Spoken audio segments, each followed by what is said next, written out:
आज मीठे बाबा हमें अपनी एक शक्ति के प्रति समझाने दे रहे हैं, अटेंशन खिंचवा रहे हैं। मनन शक्ति।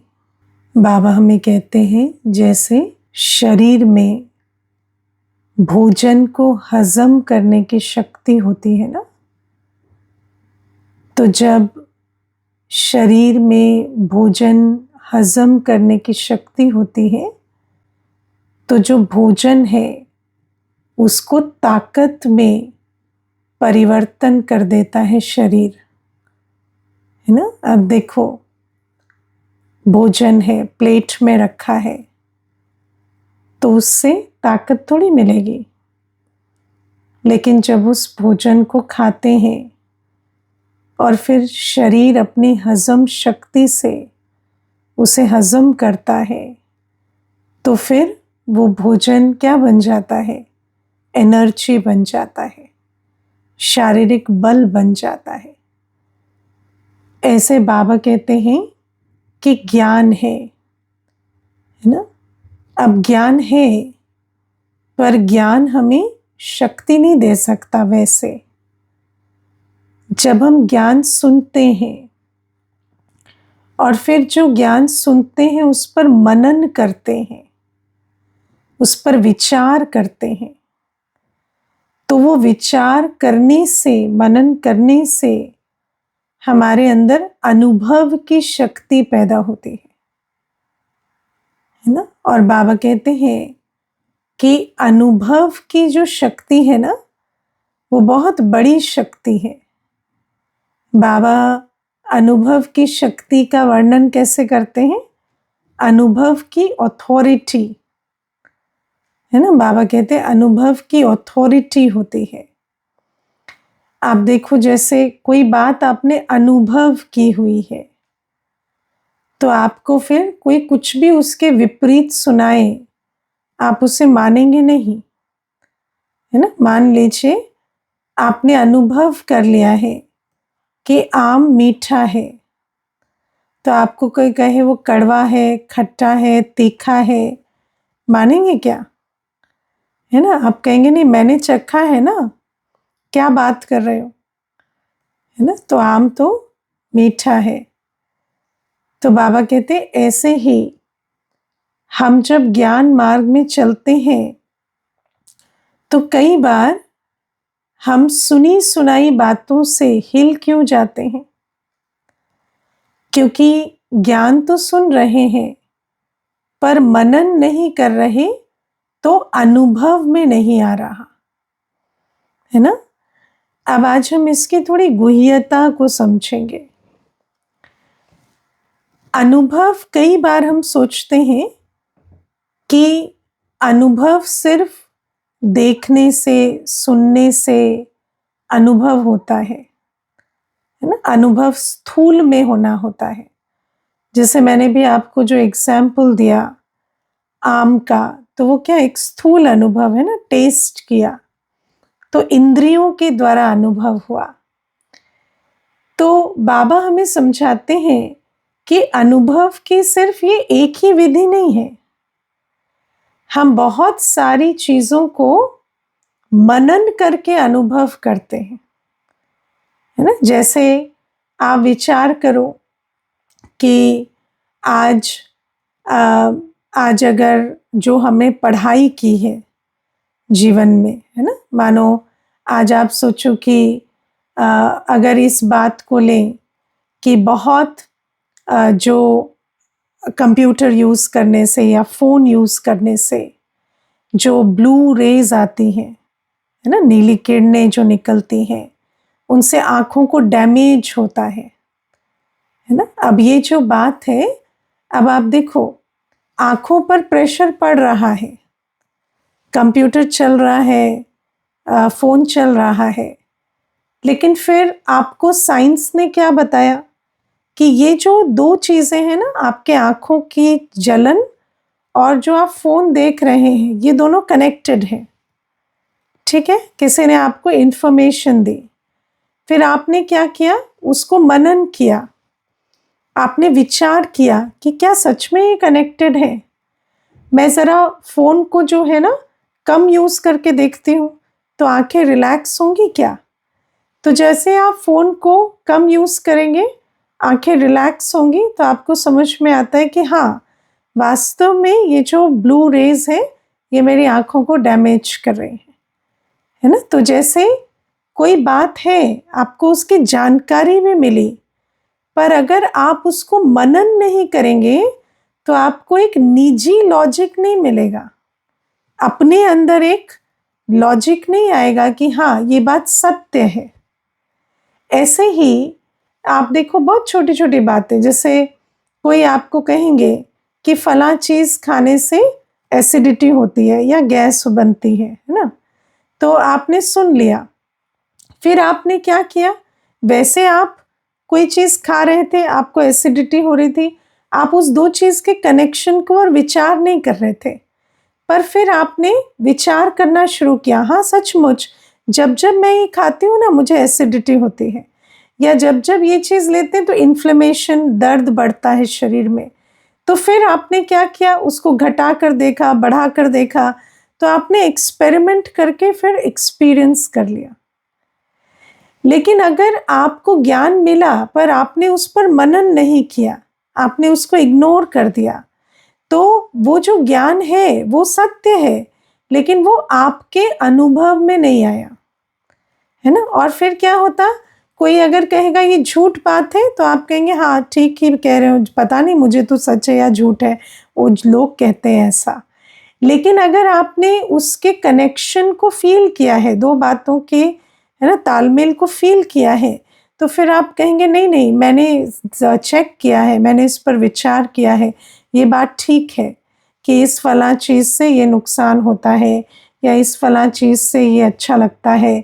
तो ये जो चीज़ें हैं, ये मनन शक्ति से प्राप्त होती है। तो हर चीज़ को देखकर अनुभव नहीं किया जाता। लेकिन जब हमें ज्ञान मिलता है और हम उस ज्ञान को मनन करते हैं, तो उससे भी हम अनुभवी बनते हैं। मैं आपको बहुत छोटी सी एक बात सुनाती हूँ। अभी पीछे ना हम एक डी एडिक्शन सेंटर में गए थे। तो वहाँ पर कुछ भाई थे जिनको एडिक्शन की लत हो गई थी, है ना? कुछ ड्रग्स आदि, शराब आदि, और ज़्यादातर आजकल तो शराब नहीं, लेकिन वो सूखे ड्रग्स का एडिक्शन बहुत होता है। तो वो ड्रग एडिक्ट्स थे और उनकी रिहैबिलिटेशन हो रही है, तो उनको उस रिहैबिलिटेशन सेंटर में जैसे एक बिना फ़ोन के, बिना बाहर जाने की अनुमति के, इस प्रकार से रखा गया है कि वो अपनी आदतें छोड़ पाएँ। तो फिर हमारा भी वहाँ सेशन किसी ने ऑर्गेनाइज़ कराया था, तो हम भी वहाँ गए थे। तो हम उनको समझा रहे थे कि विल पावर से कैसे उस पर डी एडिक्शन पे माने एडिक्शन पर विजय पा सकते हैं। तो उसमें से एक भाई था, वो बहुत अच्छा प्रश्न पूछ रहे थे। वो कहते कि दीदी ऐसा नहीं है कि मैंने कभी इस आदत को छोड़ा नहीं है। ऐसा बहुत बार होता है, 6-6 महीने, 3-3 महीने मैं कुछ भी नहीं लेता और मुझे बहुत तकलीफ़ भी होती है, लेकिन मैं उसे सह लेता हूँ।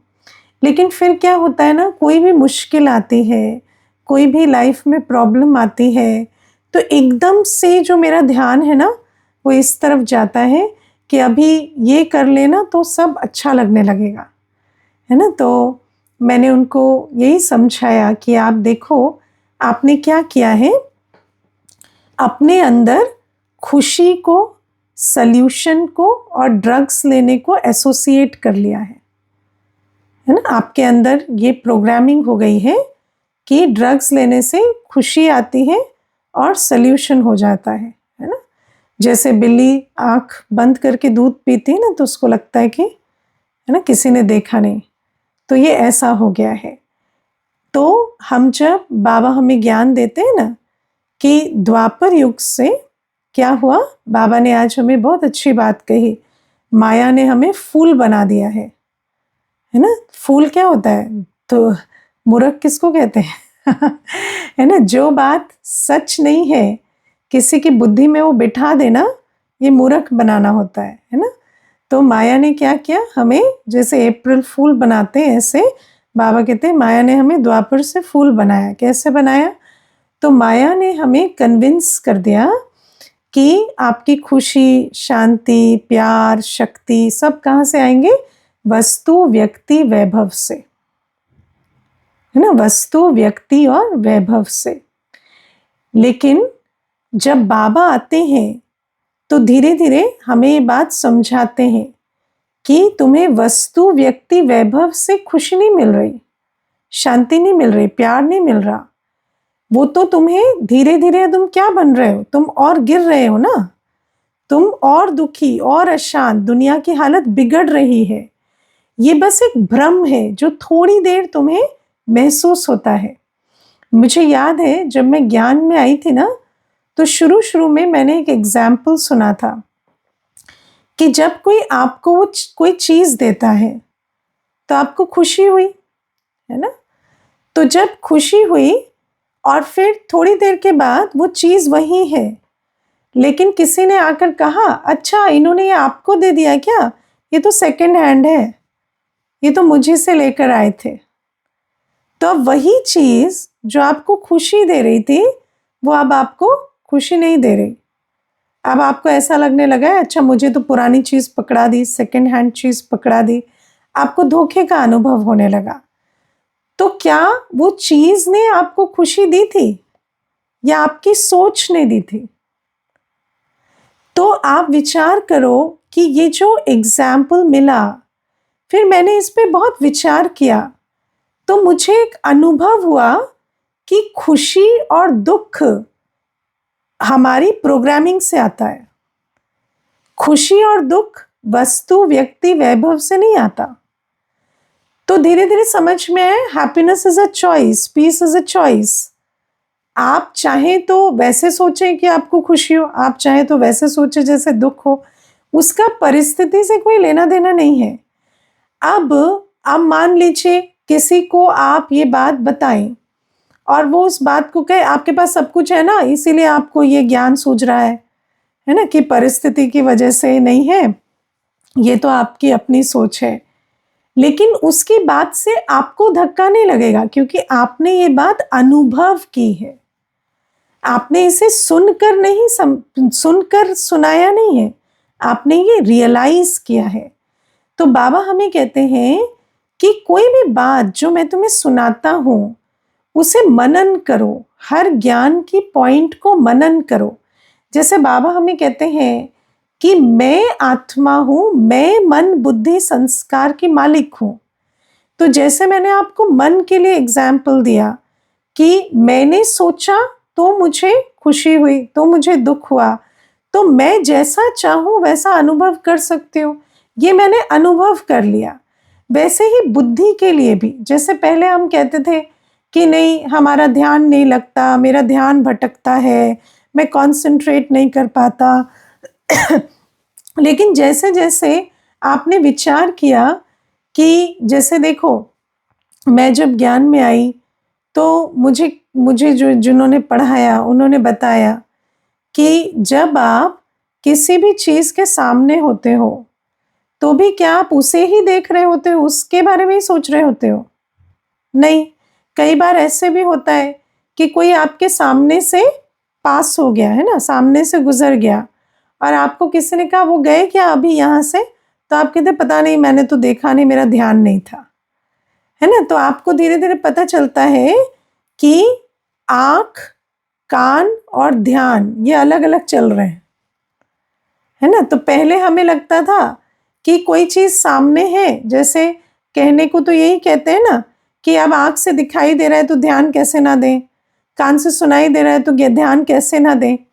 लेकिन धीरे धीरे समझ में आया कि आँख, कान और ध्यान का तो वैसे भी कोई कनेक्शन नहीं है, क्योंकि सारा टाइम जो स्कूल में बैठे, कॉलेज में बैठे, तो कान से तो सब क्लास सुन रहे थे पर सुना तो कुछ भी नहीं, है ना। तो ध्यान तो भटक ही रहा है ना। तो इस बात से जैसे आप मनन करेंगे ना, तो आपको धीरे धीरे समझ में आएगा कि देखते हुए भी ना देखना, सुनते हुए भी ना सुनना, या कर्म योगी होना। बाबा हमें क्या कहते हैं, हाथों से काम करो और दिल से मुझे याद करो, बुद्धि से मुझे याद करो। तो ये अनुभव की बात हो गई हमारी कि हाँ, वैसे भी तो हम किसी चीज़ पर को देखते हुए या सुनते हुए उस पर ध्यान थोड़ी देते हैं। तो जब आपने अनुभव कर लिया, विचार कर कर कि हाँ एक्चुअली मेरा ध्यान और मेरे शरीर की इंद्रियां दो अलग तरफ चल सकती हैं, तो आपको कर्मयोगी बनना बहुत इजी हो गया, है ना। उसके बाद कोई कहे कि मन बुद्धि जो है उसके आप मालिक नहीं हो, या ये आपकी इंद्रियां नहीं है, या है ना आत्मा जो है वो उससे ज़्यादा पावरफुल नहीं है, तो आप इस बात को नहीं मानेंगे। आपको पता है कि बाबा ने जो हमें ज्ञान दिया है कि मन बुद्धि संस्कार की मालिक हूँ मैं आत्मा, और मैं आत्मा अगर नॉलेजफुल हूँ तो मैं अपनी मन बुद्धि को जैसे चाहूँ वैसे चला सकती हूँ। तो आपको कोई भी कहेगा कि नहीं नहीं परिस्थितियां तो बहुत इम्पोर्टेंट होती हैं, बाहर सब कुछ ठीक होना इम्पोर्टेंट होता है, आप कहेंगे नहीं ऐसा नहीं है। तो सुनी सुनाई बात आपको जो है वो अपने जो अनुभव से दूर नहीं कर सकते। तो बाबा हमें समझाते हैं कि मनन शक्ति के द्वारा मुझे ज्ञान के हर पॉइंट का अनुभवी बनना है ना। कई बार ऐसा होता है कि ज्ञान तो सुन रहे हैं पर उस पर मनन नहीं कर रहे, तो अनुभव नहीं हो रहा, और अनुभव नहीं हो रहा तो फिर क्या होता है, सुनी सुनाई बातों में पड़ जाते हैं। अब जैसे आप देखो, बाबा हमें कहते हैं मैं तुम्हारा बाप टीचर सतगुरु हूँ, है ना।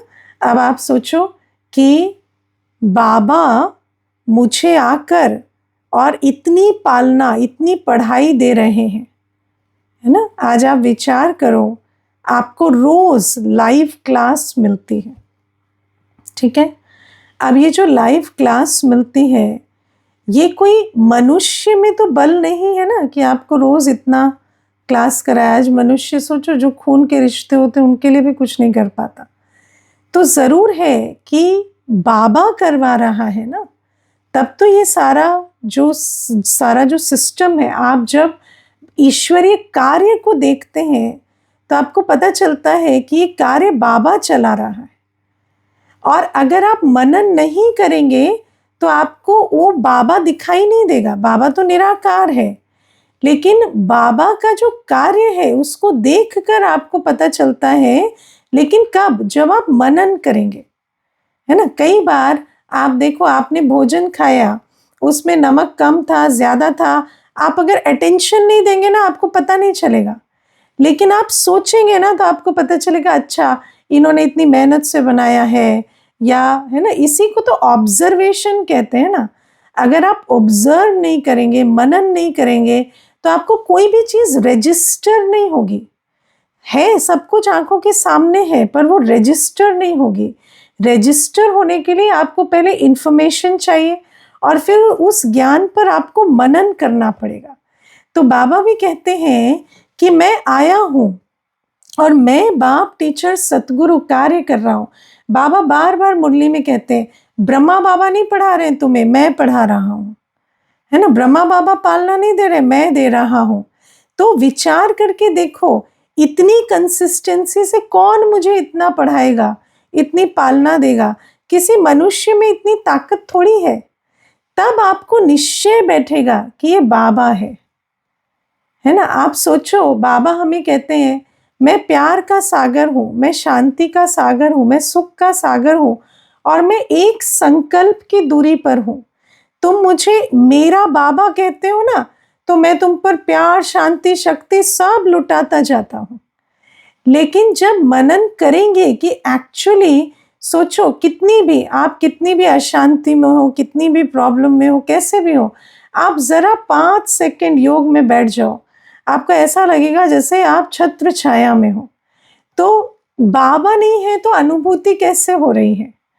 तो जब आप इन चीज़ों को विचार करेंगे ना, ये कैसे हो रहा है। मुझे याद है, मैं जब ज्ञान में नहीं थी ना, तो मेरे से अगर कोई भूल हो जाती थी तो मैं उस भूल को भूल नहीं पाती थी। मुझे इतना गिल्ट होता था कि मैं बहुत टाइम तक स्ट्रगल करती रहती थी। लेकिन मुझे याद है जब मैं बाबा के पास आई ना, तो जब कोई गलती हो गई और मैं बाबा के पास बैठी ना, तो बाबा ने मुझे उस भूल की जो बोझ है उससे फ्री कर कर अपने स्वमान में बहुत जल्दी बिठा दिया। जैसे मुझे ऐसे आया कि I am better than the mistake I made, है ना, या मैं वो नहीं हूँ जो मेरे से हो गया, या मैं उससे बेहतर कर सकती हूँ। वो कॉन्फिडेंस मेरे अंदर इतनी जल्दी आया। और फिर जब मैंने मुरली में सुना कि बाबा कहते हैं कि मैं तो तुम्हें भूलों से अभूल बनाने आया हूँ, तो मुझे वो फील हुआ कि हाँ, जो बाबा कहता है उसी बाबा से मेरा योग लगा हुआ है, और वो बाबा मुझे वो अनुभूति भी करा रहा है ना। तो ये जो दुनिया में देखो, मनुष्य तो देह भान में है ना, वो शिव बाबा को नहीं जानता। और दुनिया में क्या कहेंगे, ये भी एक संस्था है, इसे भी है ना लोग चला रहे हैं, इनका एक गुरु है, ब्रह्मा बाबा है। लेकिन शिव बाबा चला रहा है, शिव बाबा मेरा माता पिता बंधु सखा बना है। शिव बाबा जो मुरली में कह रहा है कि मैं पढ़ा रहा हूँ, ब्रह्मा बाबा नहीं पढ़ा रहा, उसको अनुभव करने के लिए आपको मनन करना पड़ेगा, है ना। और मनन करेंगे तो आपको अनुभूति होगी। मुझे याद है एक बार ना किसी ने मुझे कहा कि आप इमेजिन करोगे कि प्यार का सागर आपको प्यार दे रहा है तो प्यार ही फील होगा ना, है ना। तो इसीलिए आपकी इमेजिनेशन है। तो फिर मैंने कहा अच्छा ठीक है, आप किस बात को लेकर आए थे? तो कहते कि वो मेरे हस्बैंड है ना, वो आजकल है ना मेरे साथ ठीक नहीं चल रहे। तो मैंने कहा इमेजिन करो ना, वो ठीक है, इमेजिन करो, ठीक है, बहुत अच्छे हैं, सर्वश्रेष्ठ हैं। तो कहते कैसे इमेजिन करें जब रियलिटी है ही नहीं? तो मैंने कहा एग्जैक्टली, मैं भी वही कह रही हूँ। अगर रियलिटी और इमेजिनेशन मैच नहीं करेगी तो बहुत देर इमेजिन नहीं कर पाएंगे, है ना। तो अगर जो जैसा है वैसा उसे नहीं अनुभव कर रहे हैं तो धीरे धीरे आपको धोखे का अनुभव होगा। लेकिन बाबा से तो बाबा ने हमें जो परिचय दिया कि मैं शांति का सागर हूँ, सुख का सागर हूँ, प्यार का सागर हूँ, मैं तुम्हारी नैया को पार लगा रहा हूँ, मैं पावन बना रहा हूँ, तो हमारा तो अनुभव रोज बढ़ ही रहा है। कभी ऐसा नहीं हुआ कि अच्छा कल शांति का सागर अनुभव हुआ था आज नहीं हुआ। बाबा कहते हैं मैं हूँ ही ऐसा, तो जैसे ही तुम मुझे याद करते हो वही अनुभव होता है ना। तो बाबा कहते हैं कि ये जो मैं हूँ, मुझे जो हूँ जैसा हूँ वैसे मुझे याद करोगे तो विकर्म विनाश होंगे, आत्मा गुणों शक्तियों से भरपूर होगी। तो आप जब एक्सपेरिमेंट करेंगे, है ना, मनन करेंगे कि सच में ऐसा है, और मानो आप योग भी कर रहे हैं, लेकिन योग करने से मेरे में गुण भर रहे हैं, शक्ति भर, इसको भी मनन करना पड़ता है ना। क्योंकि अगर आप नोटिस नहीं करेंगे, कई बार ऐसा होता है मनुष्य को सिर्फ अपनी बुराइयां दिखती हैं, अच्छाइयां दिख ही नहीं रही, है ना। या आप दूसरों के सर्टिफिकेट का वेट कर रहे हैं। तो कई बार ऐसा होता है कि अपने अंदर इम्प्रूवमेंट आया, मैंने डिसिप्लिन सीखा, पहले 8 बजे उठते थे, अब 3:30 बजे उठते हैं, है ना। पहले व्यर्थ विस्तार था, व्यर्थ विस्तार नहीं है, लेकिन उन चीज़ों को हम अप्रिशिएट नहीं कर रहे। एक दो जो अवगुण है जो नहीं जा रहे, उन्हीं पर बुद्धि टिका कर बैठे हैं, और सारे दिन अपने को कहते पता नहीं क्या है, मेरा तो योग लगता है या नहीं, बाबा आया है नहीं, पता नहीं कुछ नहीं। तो बाबा कहते हैं ऐसे नहीं, मनन करो कि सचमुच बाबा जब आया है तो मेरे विकर्म विनाश हो रहे हैं, सचमुच मेरे में गुण और शक्तियाँ इमर्ज हो रही हैं, उस पर मनन करना पड़ता है ना। और अगर मनन नहीं करेंगे और सिर्फ अपनी कमज़ोरियों को नोटिस करेंगे तो नेचुरल है कि फीलिंग यही रहेगी कि पता नहीं योग से कुछ हो भी रहा है या नहीं हो रहा, है ना। तो मनन करना बहुत आवश्यक है।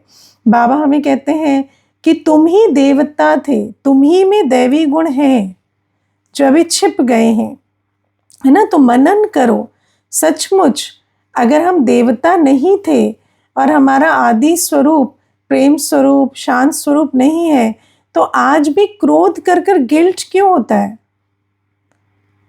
ना। अगर मेरा मूल स्वरूप यही है, क्रोध करना, हिंसा करना, है ना, मैं करते रहना, तो फिर वो जो जब हम ये करते हैं तो हमारी शांति खो क्यों रही है, हमें अच्छा क्यों नहीं फील हो रहा, है ना। तो बाबा कहते हैं कि मनन करने से रियलाइजेशन होगी। और जो अनुभव की बात है वो दिल में बैठती है ना। और फिर बाबा हमें कहते हैं, बाबा हमें बार बार कहते हैं, ये दुनिया पुरानी दुनिया है ना। लेकिन हम क्या करते हैं, जब माया का आकर्षण होता है ना, तो सोचते हैं कि हाँ कितना अच्छा, देखो है ना, यहाँ घूम के आए, कितना अच्छा लगा, ये पहनना, घूमना, खाना पीना सब अच्छा चल रहा है, तो हमारे लिए तो जैसे स्वर्ग है।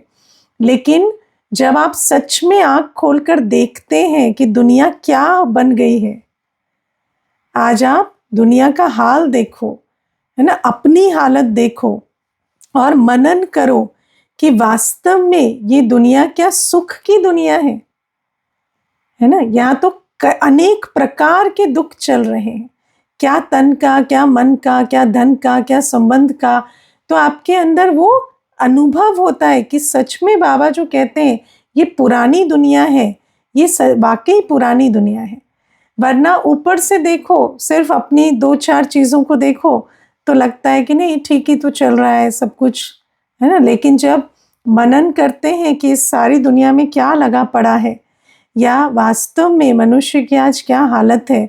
मैं अभी देख रही थी जो वो डी एडिक्शन सेंटर में, है ना, देखो व्यक्ति जो है सब अच्छे हैं ना, है तो आत्मा ही है ना, क्या है, आत्मा ही तो है, मन बुद्धि है सब में।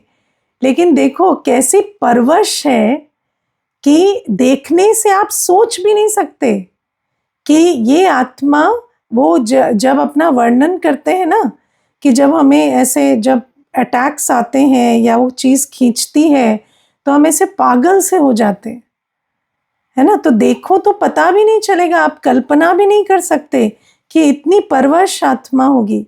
लेकिन आज हालत देखो, है ना, क्या बच्चे, क्या युवा, क्या वृद्ध, इतनी बुरी हालत। तो जब हम देखते हैं तो हमें पता चलता है ना कि बाबा कहते हैं हाँ वास्तव में आत्मा ने 84 जन्म लिए हैं और आत्मा ने अपनी सारी शक्तियां खो दी हैं, जिसमें विल पावर है, परख शक्ति है, निर्णय शक्ति है। वरना एक आत्मा अपना दुश्मन बनी क्यों बैठी है। हर कोई उसे कह रहा है, डॉक्टर्स कह रहे हैं, जो क्लास कराने जा रहे हैं सब कह रहे हैं, उसको खुद को भी पता है मेरा नुकसान हो रहा है। लेकिन आप सोचो, जो बाबा कहते हैं ना 63 जन्म लेते लेते बुद्धि का ताला बंद हो गया है, पत्थर बुद्धि बन गए। इसीलिए तो मनुष्य आत्मा अपना अकल्याण अपने ही कर्मों से करती है। तो बाबा कहते हैं मनन करना पड़ता है ना, वरना मनन नहीं करेंगे। अभी देखो सुबह के क्लास में एक माता कितना अच्छा अनुभव सुना रही थी, कहती कि हम लोग सुनते हैं दीदी बार बार कि पहले अपना ध्यान रखो, फिर काम संबंध सब ठीक होंगे, लेकिन मनन करना पड़ता है, नहीं तो ना हमेशा फिर उसी दौड़ में चले जाते हैं। ये काम पूरा करना है, ये संबंध को ठीक रखना है, लेकिन अपना ध्यान माना मुझे मुरली सुननी है, मुझे योग करना है। जब तक मेरे अंदर रूहानी भोजन नहीं जाएगा, जब तक मेरे अंदर योग की ताकत नहीं भरेगी, तब तक मैं किसी को क्या दूंगी, है ना। कहती सोच, बैठकर सोचना पड़ता है दीदी, नहीं तो ना भूल जाते हैं, है ना। सुनते खाली कप से चाय कैसे पिलाएंगे, है ना, you can not pour out of an empty cup, सुनते हैं, लेकिन खाली कप से चाय पिलाने चल पड़ते फिर, है ना। और क्या करते हैं, है ना, चाय छोड़ो चैन भी लेकर आ जाते हैं जब अपना अपना कल्याण किया ही नहीं है तो सोचते हैं उसको दुख दे, उसको सुख दे, लेकिन जाते हैं और 2 बातें और सुना कर आ जाते हैं कि आप लोग क्या, आप तो हमारा ध्यान ही नहीं रखते, आपको तो परवाह ही नहीं है, हम ही आपके पीछे लगे रहते हैं। तो ये जो सारी बातें हैं जो बाबा हमें सुनाते हैं, हमें मनन करना पड़ता है, और जब मनन करते हैं तो अनुभव में आती हैं। और फिर बाबा हमें कहते हैं अनुभव की शक्ति बहुत ज़रूरी है, क्योंकि आज हम कौन से समय में रह रहे हैं, सुनी सुनाई बातों के समय में, है ना। आज दुनिया में एक ही चलन चल रही है ना, जिसके मन में जो आ रहा है वो बात किसी के भी विषय में कह रहा है ना। और ये जो अफवाह होती है या ये जो है ना बातें होती हैं, इस प्रकार से फैला दी जाती है, जिसको प्रोपोगेंडा कहते हैं, है ना। इस प्रकार से फैला दी जाती है कि जिसको अनुभव नहीं है वो तो निश्चय बुद्धि होकर चल नहीं पाएगा, है ना। किसी को भी बदनाम करने के लिए आज कोई भी बात फैला दी जाती है। और क्या होता है, अगर हमारे अंदर अनुभव की शक्ति नहीं है तो जब कोई झूठी बात फैला दी जाएगी, मानो है ना, आज सारी दुनिया कहने लगे कि बाबा आया ही नहीं है, ये लोग अपना ही कुछ कह रहे हैं, कर रहे हैं, है ना, सारे घर वाले कहने लगे, तो कैसे चलेंगे ज्ञान मार्ग में अगर अनुभव की शक्ति नहीं होगी ना। अगर अनुभव की शक्ति नहीं है तो फिर चारों तरफ से तूफान आएंगे तो हिल जाएंगे। और बाबा हमें कहते हैं कि अंत में सारी परीक्षाएं, सारे पेपर हमें देने पड़ेंगे। एक ऐसा समय आएगा जब ये जो पेपर है, जैसे आदि में जब बच्चे आए तो ब्रह्मा बाबा ने कितने पेपर दिए, है ना, कितनी सारी बातें लोगों ने कही, लेकिन उसके बाद भी जो निश्चय बुद्धि थे वो टिके, और वही तो आज दादियाँ बने, वही तो आज इतने बड़े यज्ञ को आगे लेकर आए। तो बाबा कहते हैं ऐसे अंत में भी कई पेपर आएंगे। और बाबा कहते हैं ये जो पत्ते, इतने सारे बच्चे हैं ना पत्ते इस झाड़ के, ब्राह्मण झाड़ के, वो जैसे तूफान लगेंगे ना तो जो कमज़ोर होंगे वो ऐसे झड़ जाएंगे और सतयुग कौन जाएंगे? जो टिके रहेंगे। लेकिन टिके रहने के लिए बहुत अनुभव की अथॉरिटी चाहिए। आजकल तो क्या है कि कोई बात देखो, कोई हमें अच्छा लगता है ना, देखो आजकल क्या है, कान के कच्चे बोलते हैं ना, कि कोई अच्छा लगता है, उससे हमें सुख मिला, जीवन में सब कुछ मिला, लेकिन कोई उसके बारे में बात कर देगा ना उल्टी तो एकदम से रास्ता बदल लेते हैं, है ना। अरे तुम्हें कोई अपना अनुभव नहीं है क्या? किसी ने कहा वो अच्छे हैं तो अच्छे हो गए, किसी ने कहा बुरे हैं तो बुरे हो गए, आपकी कोई अपनी अनुभूति नहीं है। मुझे याद है एक माता थी, वो ज्ञान में आई तो दूसरी माता को भी साथ में लेकर आई, बोली ये मेरी फ्रेंड है, ये भी मेरे साथ कोर्स करेगी। तो दोनों ने कोर्स किया। फिर वो जो दूसरी माता थी उसको कोई भी संशय नहीं, कुछ नहीं, कभी उसको कोई क्वेश्चन नहीं था। लेकिन जैसे ये पहली माता जो इसको लाने के निमित्त थी ना, जैसे ये बिगड़ी तो ये भी उसके साथ चल पड़ी, है ना, ये भी वापस एग्जिट। तो जैसे एंटर किए थे ऐसे दोनों एग्जिट कर गए। तो मुझे भाई ने बोला इनको तो क्या हुआ, मुझे समझ में आया, इनको क्या हुआ? तो मैंने कहा इसको तो दिमाग ही नहीं है ना कभी दिमाग लगाया ही नहीं मैंने कहा बुद्धि का तो कभी प्रयोग ही नहीं किया ना, जैसे बुद्धि बंद करके आई ऐसे चली गई। इसने इसका हाथ पकड़ रखा है, ये जहाँ जाएगी ये इसको ले जाएगी, है ना। तो अरे अपनी बुद्धि नहीं है क्या? कोई आपको ले आता है, कोई आपको ले जाता है, किसी ने अच्छा कह दिया तो अच्छा हो गया, बुरा कह दिया तो बुरा हो गया। लेकिन 63 जन्म से, द्वापर युग से हमने बुद्धि का प्रयोग नहीं किया है, हम सुनी सुनाई पे चलते हैं, है ना। आप देखना कहीं से निकल रहे होंगे ना भीड़ में, तो जहाँ सब चल रहे हैं ना वहाँ चल पड़ते, ना कोई साइन देखते हैं, ना कोई सिग्नल देखते हैं, ना रास्ता देखते हैं। वहाँ क्यों जा रहे हो भाई? सब जा रहे हैं ना तो हम भी चल पड़े, है ना। तो सब जहाँ जा रहे हैं वहाँ चल पड़ो, सब जो कह रहे हैं वो मान लो, है ना। ये काम क्यों करे? सब करते हैं, ये क्यों नहीं करे? कोई नहीं करता, है ना। मुझे याद है जब हम लोग पढ़ते थे तो मुझे किसी ने कहा आप साइंस ले लेना +2 के बाद। तो मैंने कहा क्यों? बोले नहीं, सब अच्छे स्टूडेंट वही लेते हैं, है ना। तो अरे हमारी रुचि है या नहीं, हमें आता है या नहीं, उससे कोई मतलब नहीं है। कोई मनन शक्ति नहीं कि मेरे लिए क्या ठीक है, मुझे मेरी क्या योग्यता है, कुछ नहीं। जो 80 से ऊपर लाते हैं वो साइंस लेते हैं, उससे थोड़ा नीचे कॉमर्स लेते हैं, उससे नीचे आर्ट्स लेते हैं। पहले यही चलता था, अभी कुछ और होगा, उसमें एक BBA MBA भी घुसा दिया होगा, बाकी बात वही है। तो बाबा हमें कहते हैं कि ये बुद्धि जो है जिससे मनन शक्ति करनी होती है, उसका प्रयोग कब करेंगे हम? अब बाबा हमें कहते हैं तुम सब जैसे नहीं हो, हर आत्मा अलग है, हर आत्मा का पार्ट अलग है, हर आत्मा का भाग्य अलग है। तो मैं अपने आप को पहचान कर अपने लिए निर्णय तो लूँ ना कि मुझे क्या ठीक लग रहा है, मुझे क्या समझ में आ रहा है, मुझे क्या अनुभव हो रहा है, मुझे जीवन में क्या चाहिए, क्या करना है। ये जो मनन शक्ति और निर्णय, ये तो स्वयं के लिए स्वयं लेना पड़ेगा ना, वरना क्या है, जैसे सुनी सुनाई पे बाबा के बन जाते हैं, ऐसे सुनी सुनाई पे बाबा से छूट भी जाते हैं, है ना। तो बाबा कहते हैं इसीलिए जब हम कोर्स कराते हैं ना तो सबसे पहली चीज क्या समझाते हैं कि अज्ञान काल में मन और संस्कार काम करते हैं, बुद्धि सुप्त रहती है, बुद्धि कोई काम नहीं करती। क्योंकि रावण ने उसको ड्रग खिला खिला के विकार क्या होते हैं, जैसे ड्रग्स खा खा के व्यक्ति का ब्रेन काम नहीं करता ना, ऐसे विकारों से बुद्धि बंद हो जाती, बुद्धि और काम नहीं करती, बुद्धि की ताकत खत्म हो जाती। तो बाबा हमें सबसे पहला ज्ञान देते हैं कि तुम्हारे पास एक बुद्धि है जिससे तुम अच्छा बुरा सही गलत दूसरे से पूछने की बजाय परखो, अपने आप से पूछो, विचार करो कि मुझे क्या ठीक लग रहा है, क्या लॉजिकल लग रहा है, जो बात बाबा मुझे कह रहे हैं वो मुझे ठीक लग रही है या जो दुनिया में कही जाती है वो ठीक लग रही है। और अगर आपको ठीक लग रही है तो आप उस पर चलो, चाहे सारी दुनिया ना माने, और अगर आपको नहीं लग रही तो चाहे सारी दुनिया माने, आप उस पर मत चलो। तो बाबा ये बात हमें समझाते हैं कि आत्मा में बुद्धि है, आत्मा में परख शक्ति, निर्णय शक्ति, मनन शक्ति।